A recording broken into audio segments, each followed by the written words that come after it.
안녕하세요. 유범진입니다. 오늘은 지난 시간에 이어서 통칙 3에 대해서 좀 보려고 하겠습니다. 통칙 3호를 볼게요. 통칙 3은요, 맨 첫 번째로는 이제 통칙 2호 나에 따라서 품목 분류 결정 못했을 시에 적용하는 통칙이라는 전제 요건이 들어가는 전제 요건이 이라는 전제 요건이 제시가 됩니다. 전제 요건. 통칙 2호에 따라서 동일한 물품이 둘 이상의 호에 분류될 경우 통칙 3을 적용해서 품목 분류를 하는데요. 통칙 3도 통칙 3의 가, 나, 다로 구분됩니다. 그래서 그것도 이제 통칙 3호에 가, 나, 다로 구분되고요. 이 역시 순차적 적용을 의미하고 있습니다. 가로 분류했을 때 안 될 시 나, 나로 분류해서 안 될 시 다, 이렇게 순차적으로 적용하게 되어 있습니다. 그럼 첫 번째부터 봐보실게요. 가는 먼저 구체적 표현한 호에다가 이제 분류한다는 원칙입니다. 구체적으로 표현된 호. 구체적으로 표현된 호라는 뜻은요, 이겁니다. 물품명이 종류명보다 구체적이다 라는 뜻이에요. 물품명이 더 구체적입니다. 예를 들자면요, 가정용 물품명에 해당하는 면도기, 이발기 라고 있고요. 또 하나 이제 그 외에는 가정용 전기기기 이렇게 있습니다. 그럼 뭐가 더 구체적으로 표현한 거죠? 가정용 전기기기라는 거는 굉장히 큰 틀로서 언급을 한 거지만 면도기, 이발기 같은 경우는 특정 품명을 제시했죠. 그래서 똑같은 전동기를 가진 물품이라도 가정용 전기기기라도요, 면도기, 이발기 딱 이렇게 명칭을 하는 게 더 구체적으로 표현한 거고, 그 구체적인 표현에다가 품목 분류의 기준을 적용한다는 겁니다. 근데 또 이 가를 적용함에 있어서 이거는 주의해야 한다 이겁니다. 예를 들어서 소매용 세트 물품이 있습니다. 소매용 세트 물품 잠깐 그림으로 그려보면요, 실질적으로 이렇게 하나의 박스에 A, B 각기 다른 A와 B가 들어있는 게 소매용 세트 물품이죠. 그런데 이 가를 적용함에 있어서 특정한 일부 물품을 더 구체적으로 표현했다 하더라도요. 구체적으로 표현했다 하더라도 예컨대 실질적으로 A, B 중 이 B를 좀 더 구체적으로 표현을 했습니다. B의 세트 이렇게 해서 구체적으로 표현했다 하더라도 실질적으로 통칙 3 가를 적용할 때 일단 뭘로 본다? 특정 일부 물품에 좀 더 구체적으로 표현했어도 모두 동등한 표현으로 본다 이런 말이었습니다.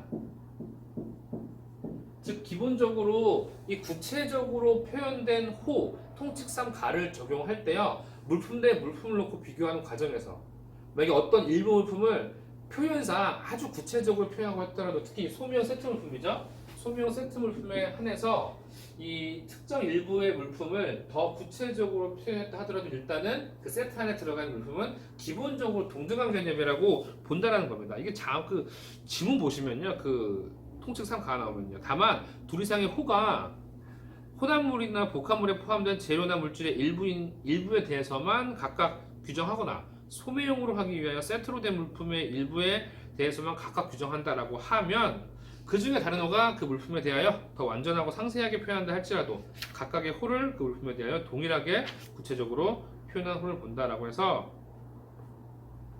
특정 물품을 아무리 세세하게 표현했다 하더라도요, 소매용 세트의 경우 또는 혼합물이나 복합물이나 소매용 세트에 대해서 특정 물품을 일부 부분을 아주 특정하게 구체적으로 표현했다 하더라도 실질적으로 이 적용할 때는 동등하다는 개념 하에 판단을 해야 된다라고 해서 그런 표현에 이끌리면 안 된다 이런 겁니다. 근데 여기는 어디에 적용된다고요? 혼합물, 복합물이나 소명 세트에 대해서입니다. 만약에 물품과 물품 이렇게 세트가 아닌 면도기, 이발기, 가정용 전기기기라는 것에 대해서는 그냥 무조건 어떤 게 더 협의, 구체적으로 표현했는지를 바로 적용하면 될 텐데 소매용 세트나 혼합물, 복합물 같은 경우는 그 안에 섞인 것들 중에서 특히 일부를 더 구체적으로 한다 해도 동등하게 본다는 개념으로 있으니까 꼭 기억해 주시길 바라겠습니다. 그래서 그 예시가 나와 있는데 예시 같은 거 그렇죠. 실질적으로 예시 보면요. 이거에 대한 예시를 좀 말씀드려 볼게요. 예시 보시면요. 예시 하나만 잠깐 말씀드릴게요. 방직용 섬유 그리고 플라스틱 재료로 구성된 컨베이어 벨트입니다.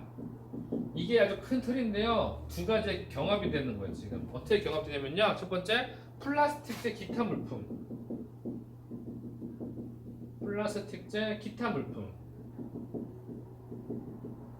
그다음에 두 번째 보시면요. 이제 방직용 섬유제.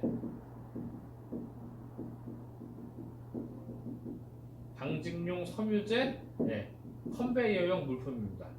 이 두 가지요. 방직용 섬유와 플라스틱 재료로 구성된 컨베이어용 벨트인데요. 이렇게 어떤 거는 플라스틱 기타 물품이라고 해놨고요. 어떤 거는 방직용 섬유제 컨베이어용 벨트라고 딱 박아놔서 좀 더 방직용 섬유 쪽에 구체적으로 표현해놨죠. 두 가지 동시에 이제 구성이 되어 있는 건데요. 혼합물이죠. 그래도 이건 뭘로 본다? 그렇죠. 동등 표현이라고 본다 하는데 조금 더 내용을 심도 있게 학습이 필요할 것 같습니다.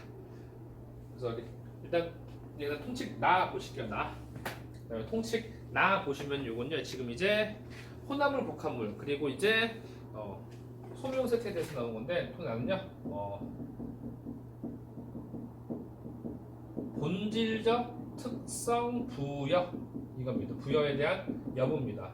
실질적으로 통칙 3과목을 적용할 수 없는 경우에는 나로 넘어오게 되는 겁니다. 그래서 보시면은 본질적 특성을 어떻게 부여했는지 여부에 따라서 품목 분류가 달리게 된다는 건데요. 이 본질적 특성 여부는 먼저 뭘까요? 형태나 또 뭐 있죠? 그렇죠? 용도, 기능 또는 구성 재료의 역할 등을 들 수 있고요. 그 다음에 이러한 상태에서 역할도 들 수 있고요. 그 다음에 이제 대표적으로 이제 혼합물이나 복합물, 소매용 세트가 여기에 적용이 됩니다. 특히 이런 것들은 이 안에 혼합이나 복합된 거나 같이 함께 구성된 것들 중에 어떤 게 좀 더 복합적으로 이제 그 자체를 대표할 수 있는 본질적 특성을 나타내냐 이겁니다. 그래서 소비용 세트 같은 건 이제 예시가 주로 뭐였냐면 이제 스파게티용 세트, 그다음에 이제 헤어 미용, 제도용 세트가 대표적으로 있죠. 그래서 실질적으로 이제 그거는 이제 우리 갖고 계신 교재 같은 거에 그 예시를 통해서 꼭 가져가시면 좋겠습니다. 뭐 대표적으로 뭐가 있을까요? 일단 뭐 스파게티 세트. 근데 먼저 그 전에요. 요거 한번 먼저 해야 될 것 같아요.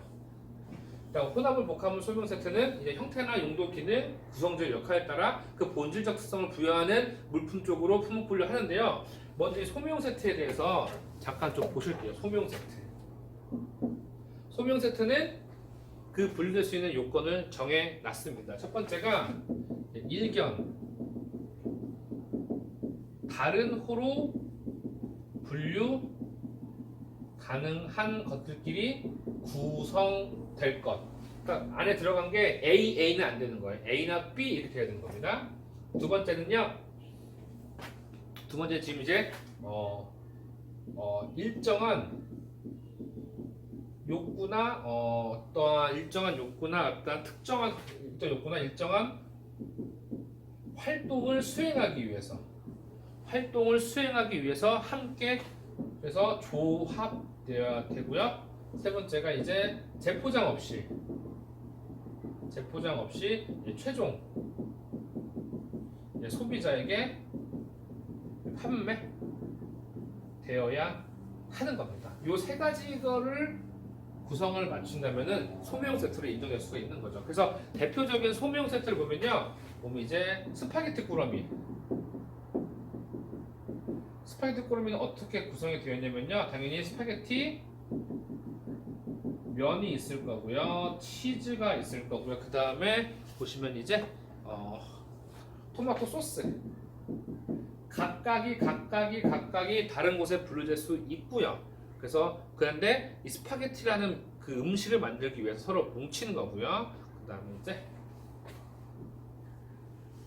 최종 소비자에게 이거 자체가 따로 재포장 없이 바로 판매될 수 있겠죠. 이 세 가지 조건을 모두 충족하는 게 대표적인 바로 이 스파게티 세트라고 보시면 될 것 같습니다. 마지막 보시면요, 이제는 최종호 분류 원칙이에요. 최종호 분류 원칙. 최종호 분류 원칙인데요. 통칙 나에 의해서도 분류가 되지 않는다면 다를 적용하는 겁니다. 예를 들어서 밀가루가 있고요, 호밀가루가 있습니다. 공교롭게도 두 개의 이것은 50% 동일한 비율로 혼합이 돼 있고요. 근데 이거 품목 분류 어쩔 수가 없으니까 실질적으로 이거는 11015에 분류되고요, 11025에 분류됩니다. 그러면 이제 최종호 분류원칙은 이겁니다. 첫 번째 보시면요, 이제 분류 가능한 호중요, 그 순서상 마지막 호에 분류한다, 이런 겁니다. 그러니까 분류 가능한 호는 보자 1102와 1102 두 개로 경합이 되죠. 근데 그 중에 가장 마지막 호인 11025에 분류된다. 결국은 어쩔 수 없이 가장 뒷번호에다 분류한다라고 하는 원칙을 적용하고 있는 겁니다. 정리하실게요. 통칙 3은 통칙 2호 품목 분류를 결정하지 못했을 때 적용하는 통칙이라는 전제 요건이 있고요. 가나 다를 순차적으로 적용합니다. 그래서 구체적으로 표현한 후에 분류하겠다. 그래서 물품명이 종류명보다 구체적이다. 대표적으로 면도기, 이발기, 가정용 전기기기 있고요.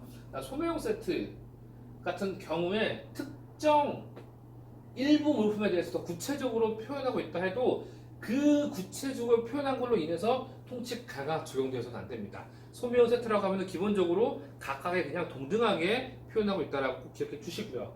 나머지 보시면은 본질적 특성의 부여 여부, 그 본질적 특성은 형태나 용도, 기능, 구성재료, 역할이나 비율 다 따져보는 거고요. 혼합물, 복합물 같은 거 특히 소매용 세트도 그렇고 본질적 특성을 누가 더 부여하는지를 꼭 따져봐야 되는 겁니다. 근데 특히 소매용 세트 같은 경우는 일견 세 가지 요건이 반드시 충족을 해야 됩니다.